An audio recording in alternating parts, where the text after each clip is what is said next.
আগামী 2025-26 অর্থ বছরে ভোটার তালিকা, জাতীয় পরিচয়পত্র মুদ্রণ ও বিতরণে 69 কোটি টাকার চাহিদা দিয়েছে নির্বাচন কমিশন। আগামী অর্থ বছরের পাশাপাশি পরবর্তী 2 অর্থ বছরের জন্য বরাদ্দ চেয়েছে ইসি।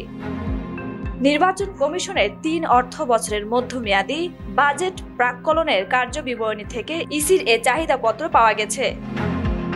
বাজেট প্রাক্কলনের কার্যবিবরণী থেকে জানা গেছে, ভোটার তালিকা প্রস্তুতকরণ কার্যক্রম, জাতীয় পরিচয়পত্র মুদ্রণ ও বিতরণের জন্য এবং নির্বাচন ক্যালেন্ডার অনুযায়ী ভোটার তালিকা খাতে 2025-26 অর্থ বছরে 69 কোটি 25 লাখ 5 হাজার টাকা চেয়েছে ইসি।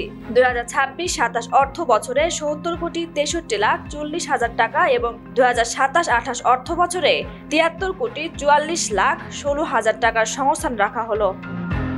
আরও জানা যায়, জাতীয় পরিচয় নিবন্ধন অনুবিভাগের বাজেটে 2025-26 অর্থ বছরে 70 কোটি 80 লাখ 10 হাজার, 2026-27 অর্থ বছরে 33 কোটি 58 লাখ 71 হাজার এবং 2027-28 অর্থ বছরে 40 কোটি 79 লাখ 47 হাজার টাকার সংস্থান রাখা হলো। Tanzil Akter, news now 24।